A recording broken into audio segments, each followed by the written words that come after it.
ഇവറ്റകളെ പിടിച്ചിട്ട് 2 പിടവടക്കോ വേണ്ടതെന്നാണ് എനിക്ക് പറയാനുള്ളത്. വേറെ ഒന്നുമല്ല, ഭക്ഷണം കഴിക്കാൻ വരെ പൈസ ഇല്ലാത്ത തന്തമാരോടാണ് പറയുന്നത് മുടി സ്ട്രെയിറ്റ് ചെയ്യാൻ വേണ്ടിയിട്ട് 10,000 രൂപ വേണമെന്ന്. ഇങ്ങനെയുള്ള ഊള മക്കളില്ലാത്തതാണ് ഭേദം. എൻ്റെ അഭിപ്രായം അതാണ്. അതായത് ഇവറ്റകളെന്ന് പറഞ്ഞു കഴിഞ്ഞാൽ എന്നിട്ട് പറയുകയാണ് ഞങ്ങളെ തന്തമാർ ജീവിക്കാൻ വിടുന്നില്ല, അതുപോലെ പിന്നെ വീട്ടിൽ കയറി കഴിഞ്ഞാൽ ഭയങ്കര പ്രശ്നമാണ്. എന്താണ് ഇവരുടെ ആവശ്യം എന്ന് പറഞ്ഞു കഴിഞ്ഞാൽ ലിപ്സ്റ്റിക് ഇട്ട് നടക്കണം, അതുപോലെ തന്നെ മുടി സ്ട്രെയിറ്റ് ചെയ്യണം, ഇതൊക്കെയാണ് ഇവർ പറയുന്നത്. എന്നാൽ സത്യം ഇതാണോ? ഒരിക്കലുമല്ല, ഇതൊരിക്കലും സത്യമല്ല. ഇതൊക്കെ എന്ന് പറഞ്ഞു കഴിഞ്ഞാൽ ഇവർക്ക് ആരോ ക്ലാസ് കൊടുത്തിട്ടുണ്ട്, മക്കളെ നിങ്ങൾ ഇതുപോലെയേ പറയാൻ പാടുള്ളൂ, അപ്പോൾ മാത്രമേ ഞങ്ങൾക്ക് രക്ഷപ്പെടാൻ കഴിയുള്ളൂ എന്ന് ഇവർക്ക് നല്ല ക്ലാസ് കൊടുത്തിട്ടുണ്ട്. കാര്യം എന്താണെന്ന് വെച്ച് കഴിഞ്ഞാൽ റഹീം എന്ന് പറയുന്ന ഒരു വ്യക്തിയുണ്ട്, അതുപോലെ തന്നെ സലൂണിലുള്ള ഒരു ലേഡിയുണ്ട്. ഈ സലൂണിലുള്ള ലേഡിയാണെങ്കിൽ എന്ന് പറയുന്നത് ഇപ്പോഴും വരുന്ന വാർത്തകൾ എന്ന് പറഞ്ഞു കഴിഞ്ഞാൽ അവർക്ക് ഈ റാക്കറ്റുമായിട്ട് എന്തോ ഒരു ബന്ധമുണ്ട് എന്നുള്ള തരത്തിൽ തന്നെയാണ്. അതുപോലെ തന്നെ ഈ റഹീം എന്ന് പറയുന്നവനും ക്ലിയർ അല്ല. അവൻ ഈ പിന്നെ പെൺകുട്ടികളെ ഇൻസ്റ്റാഗ്രാം വഴി പരിചയമുണ്ട്, ഞാൻ സഹായിക്കാൻ പോയതാണ്, അതായത് നാട് വിടുന്ന പെൺകുട്ടികളെ ഞാൻ സഹായിക്കാമെന്ന് പറഞ്ഞിട്ട് ഏതെങ്കിലും ഒരുത്തം പോവടേ, ഞാനിത് ആദ്യമായിട്ട് കേൾക്കുന്നതാണ്. അതുപോലെ തന്നെ എന്ന് പറഞ്ഞാൽ വീഗാലാൻഡിൽ ടൂറ് പോകുന്നത് പോലെയാണ് കൂടെ ഒന്ന് പോയിരിക്കുന്നത്. ഒരാളുടെ വീട്ടിൽ പ്രശ്നമുണ്ട്, ഞാനും കൂടി പോകുന്നു എന്നാണ് മറ്റേ പെണ്ണ് പറയുന്നത്. അപ്പോൾ ഇതൊക്കെ നമ്മൾ കൂട്ടി വായിക്കുമ്പോഴേ, അത് മാത്രവുമല്ല ഇവരുടെ കയ്യിൽ പുതിയൊരു സിമ്മുണ്ട്, 200 രൂപ മാത്രമേ ഇവരുടെ കയ്യിൽ വീട്ടിൽ നിന്നും പോകുമ്പോഴുള്ളൂ എന്നാണ് ഇവരുടെ തന്തപ്പടിമാർ പറയുന്നത്. പക്ഷേ ഇവരുടെ കയ്യിൽ ഒരുപാട് നോട്ടുകെട്ടുകൾ ഉണ്ടായിരുന്നു. അതുമാത്രവുമല്ല ഇവർ സ്ട്രെയിറ്റ് ചെയ്യാൻ കയറിയ ആ ഒരു ഓണർ കാര്യങ്ങളൊക്കെ ഇപ്പോഴും ഞാനാണ് കണ്ടുപിടിച്ചത്, ഞാനാണ് എല്ലാത്തിലും ഹീറോ എന്ന് പറയുമ്പോഴും അവരിലേക്കും ചെറിയൊരു സംശയ മുനകളൊക്കെ നീളുന്നുണ്ട്. അതായത് ഇതിൻ്റെ പുറകിലെന്ന് പറഞ്ഞു കഴിഞ്ഞാൽ ഒരുപാട് കാര്യങ്ങളുണ്ട്. ആരെങ്കിലും മുടി സ്ട്രെയിറ്റ് ചെയ്യാൻ വേണ്ടിയിട്ട് ബോംബെ വരെ പോകണേ, എനിക്ക് അതാണ് ഏറ്റവും വലിയ അതിശയം. കാരണം എന്താണെന്ന് വെച്ച് കഴിഞ്ഞാൽ ഇന്ന് ലോകത്തിലെന്ന് പറഞ്ഞാൽ ഏറ്റവും നല്ല പിന്നെ ബ്യൂട്ടീഷ്യന്മാരും മറ്റവരൊക്കെ ഉള്ളത് നമ്മളെ കൊച്ചിയിലുണ്ട്, അതുപോലെ തന്നെ എന്ന് പറഞ്ഞാൽ ബാംഗ്ലൂരിലുണ്ട്. ഇവിടെയൊക്കെ പോകാതെ ആരുടെ ബോംബെ വരെ പോവുക? അതാണ് ഞാൻ ഇപ്പോഴും ആലോചിക്കുന്നത്. ഇതെന്താ ഒന്നെങ്കിൽ എനിക്ക് പ്രാന്തായതാണോ അല്ല നാട്ടുകാർക്ക് മുഴുവൻ ഭ്രാന്തായോ? അതാണ് എനിക്ക് ചോദിക്കാനുള്ളത്. ഇതൊക്കെ എന്ന് പറഞ്ഞു കഴിഞ്ഞാൽ ഇതിൻ്റെയൊക്കെ പിന്നിലെന്ന് പറഞ്ഞാൽ അന്വേഷിച്ച് കഴിഞ്ഞാൽ പല സംഭവങ്ങളും ഉണ്ട്. നമ്മൾ വിചാരിക്കുന്ന പോലെയുള്ള ഒരു കാര്യങ്ങളൊന്നുമല്ല ഇത് നിസ്സാരമായിട്ട് അങ്ങനെ കണക്ക് കൂട്ടേണ്ടതുമല്ല. ഇതെന്ന് പറയുന്നത് ഇനിയും നമ്മുടെ വീടുകളിൽ ഞാൻ പറഞ്ഞല്ലോ നമ്മുടെ പെൺമക്കളെ തേടിയിട്ട് ഇതുപോലെയുള്ള റഹീമുമാരെത്താം. ഇവർക്കിതിൽ ചെറിയൊരു പാളിച്ച വന്നുപോയി എന്നാണ് എനിക്ക് തോന്നുന്നത്. ഇല്ലെങ്കിൽ ഒരു കാരണവശാലും ഈ കുട്ടികളെ പിന്നെ കിട്ടത്തില്ല. ഈ കുട്ടികൾ ഒരു കാരണവശാലും കിട്ടില്ലായിരുന്നു. കാരണം ഇവരുടെ ഉദ്ദേശം എന്ന് പറഞ്ഞാൽ വേറെ തന്നെയാണ്. ഈ കുട്ടികൾ കൃത്യമായിട്ട് നുണ പറയുന്നുണ്ട്. അവർക്ക് കൃത്യമായിട്ട് ഇതിൽ അവർക്കും എന്തെങ്കിലും ഇനി പങ്കുണ്ടോ? ഇവരുടെയും ലക്ഷ്യം പൈസ തന്നെയാണോ? കാരണം കുട്ടികൾക്ക് ചിലപ്പോൾ നമുക്ക് ഒരുപാട് പൈസ കിട്ടും, ഇന്ന രീതിയിൽ പോയി കഴിഞ്ഞാൽ, ഇന്ന സ്ഥലത്തേക്ക് പോയി കഴിഞ്ഞാൽ ഇന്ന് ആരെങ്കിലും ഇവരെ പിന്നെ ബ്രെയിൻ വാഷ് ചെയ്തിട്ടുണ്ടോ? ഇതൊക്കെയാണ് അന്വേഷിക്കേണ്ടത്. അപ്പോഴും ഞാൻ പറയുകയാണ്, ഈ റഹീമിനെ ഒരിക്കലും വിശ്വസിക്കേണ്ട ആവശ്യമില്ല.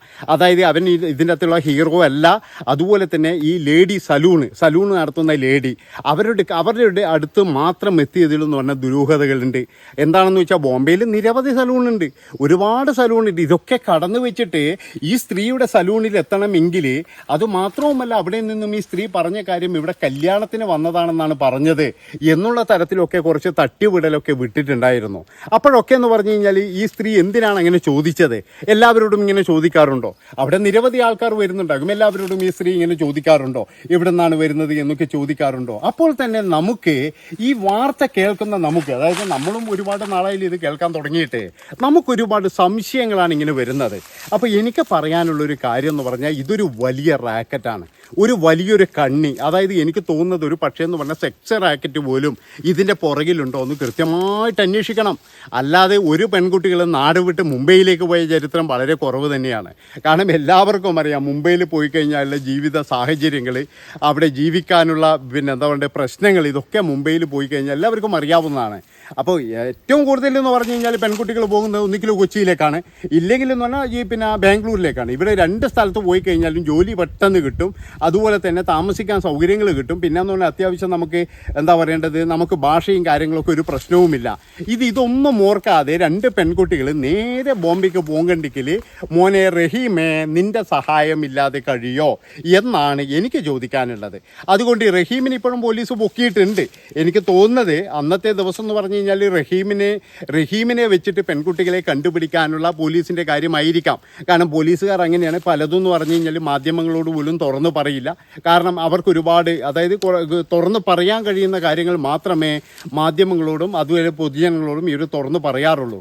അപ്പോൾ ഇങ്ങനെയുള്ള ഒരുപാട് കാര്യങ്ങൾ ഇതിൻ്റെ ഉള്ളിൽ നടന്നിട്ടുണ്ട്. അതുകൊണ്ട് തന്നെയാണ് ഞാൻ പറയുന്നത്, ഈ സലൂണിലെ ആ ഒരു സ്ത്രീക്ക് ഇതിൻ്റെ അകത്ത് കൃത്യമായിട്ടുള്ള പങ്കുണ്ട് എന്ന് അന്വേഷിക്കണം. അതായത് പങ്കുണ്ടോ എന്നുള്ളൊരു സംശയമുണ്ട്, അത് അന്വേഷിച്ചിട്ട് ക്ലിയർ ചെയ്യണം. കാരണം ഇവരെ പറ്റിയിട്ടുള്ള ചില ഫേസ്ബുക്ക് പോസ്റ്റുകളൊക്കെ വരാൻ തുടങ്ങിയിട്ടുണ്ട്. ഈ സ്ത്രീയെ 2 കൊല്ലം മുമ്പ് ഇതുപോലെ അറസ്റ്റ് ചെയ്തിരുന്നു, അതുപോലെ തന്നെ ഒരുപാട് കുട്ടികളെ കടത്തിയിരുന്നു, പിന്നെ യുവതികളെ കടത്തിയിരുന്നു എന്നുള്ള തരത്തിൽ ഈ സ്ത്രീക്കെതിരെ ഒരുപാട് കംപ്ലൈൻറ്റുകൾ വരുന്നുണ്ട്. പിന്നെ നമുക്ക് എല്ലാവർക്കും അറിയാം, അത് ഈ ബോംബെ എന്ന് പറഞ്ഞു കഴിഞ്ഞാൽ, ഈ മുംബൈ എന്ന് പറഞ്ഞു കഴിഞ്ഞാൽ ഇതേപോലെയുള്ള സംഭവങ്ങൾക്ക് എന്ന് പറഞ്ഞാൽ പേര് കേട്ടതാണ്. അതായത് ഈ കടത്തിക്കൊണ്ടുപോകലും അതുപോലെ പിന്നെ എന്താ പറയുക വേശ്യ തെരുവിൽ വിൽപ്പനയും പിന്നെ എന്ന് പറഞ്ഞാൽ വേശ്യാവൃത്തിയിൽ ഏർപ്പെടാൻ വേണ്ടി നിർബന്ധിക്കുകയും ചെയ്യുന്ന ഒരു വലിയ റാക്കറ്റ് തന്നെ ഈ പിന്നെ മുംബൈ കേന്ദ്രീകരിച്ചുണ്ടെന്ന് നമുക്കറിയാം. അപ്പോൾ അതിൻ്റെ അകത്തൊക്കെ എന്ന് പറഞ്ഞാൽ ഒത്തിരി മലയാളികൾ ഈ റഹീമിനെ പോലെയുള്ള ഈ റഹീം എന്ന് പറയുന്നവൻ, അവൻ പറയുന്നത് മുഴുവൻ കള്ളമാണ്. അവൻ ഒരിക്കലും നമുക്ക് നമ്പാൻ കഴിയില്ല. അതായത് ഞാൻ പറഞ്ഞല്ലോ, അവൻ പല സമയങ്ങളിലെന്ന് പറഞ്ഞു കഴിഞ്ഞാൽ പലതുമാണ് പറഞ്ഞുകൊണ്ടിരിക്കുന്നത്. അവനെ കൃത്യമായിട്ട് അവനെ പൊക്കിയിട്ടുണ്ട്. ഇതിൻ്റെ കാര്യങ്ങളൊക്കെ പുറത്തു വരും എന്നാണ് എനിക്ക് തോന്നുന്നത്. എന്തൊക്കെ ആയിക്കഴിഞ്ഞാലും ഈ പെൺകുട്ടികൾ ഈ തന്തമാരെ പറ്റി പറഞ്ഞത് തീരെ ശരിയല്ല. അതായത് തന്തമാർ എന്ന് പറഞ്ഞാൽ ഇവറ്റകൾക്ക് ഭക്ഷണം കൊടുക്കാൻ വേണ്ടിയിട്ട് അഹോരാത്രം ജോലി ചെയ്യുന്നവരാണ്. പിന്നെന്ന് പറഞ്ഞാൽ 10,000 രൂപ കൊടുത്ത് മുടി സ്ട്രെയിറ്റ് ചെയ്യാൻ കൊടുക്കുന്നില്ല എന്ന് പറഞ്ഞിട്ട് ഒരു പെൺകുട്ടികളും ഇവിടെ നിന്ന് നാട് വിട്ടു പോകാറില്ല. അതുപോലെ ലിറ്റിക്കിടാൻ സമ്മതിക്കുന്നില്ല എന്ന് പറഞ്ഞിട്ടും ഒരു പെൺകുട്ടികളും നാട് വിട്ടു പോകാറില്ല. അങ്ങനെ പോകുന്നതാണെങ്കിൽ ഇവറ്റകൾക്ക് 2 പെടയുടെ ആവശ്യമുണ്ട് എന്നാണ് എനിക്ക് പറയാനുള്ളത്. അതായത് 2 പെട കൊടുത്ത് വളർത്താതുകൊണ്ട് തന്നെയാണ്, ഈ തോന്നിയവാസികളായിട്ട് വളർത്തിയതുകൊണ്ട് തന്നെയാണ്. ഇപ്പോൾ ഇന്നലെ ആ തന്ത പറയുന്നത് കേട്ടപ്പോൾ അയാൾ വലിയ പണക്കാരനൊന്നുമല്ല, അയാളൊരു സാധാരണക്കാരനാണ്. ഒരു സാധാരണ മനുഷ്യൻ, ഒരു കൂലിപ്പണിക്കാരൻ. അയാൾക്ക് എങ്ങനെ ഒരു 10,000 രൂപയും 20,000 രൂപയൊക്കെ കൊടുത്തിട്ട് ഈ പെൺപിള്ളേരെ ഈ മുടി സ്ട്രെയിറ്റ് ചെയ്യണം പോയിട്ട് ബ്യൂട്ടി പാർലർ പോകണം എന്നൊക്കെ പറയാൻ കഴിയുമോ? ഒരിക്കലും പറയാൻ കഴിയില്ല. അപ്പോൾ ഇത് ആരോ മനഃപൂർവ്വം കെട്ടിച്ച ഒരു നാടകം മാത്രമാണ്. അപ്പോൾ അതിൻ്റെ അകത്തുള്ള കഥാപാത്രങ്ങളാണ് ഈ 2 പെൺകുട്ടികൾ.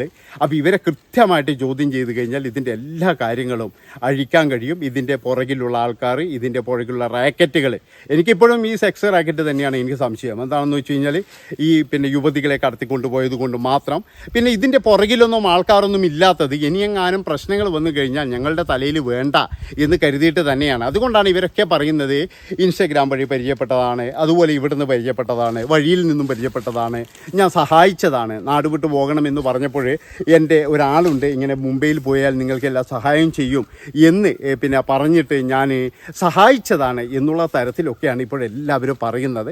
ഇതിൻ്റെ പുറകിൽ അതൊന്നുമല്ല, കൃത്യമായിട്ടുള്ള കാര്യങ്ങൾ പോലീസ് കണ്ടെത്തേണ്ടിയിരിക്കുന്നു. അങ്ങനെ കണ്ടെത്തുകയാണെങ്കിൽ അത് കേരള പോലീസിനൊരു വലിയൊരു പൊൻതൂവൽ തന്നെയായിരിക്കും.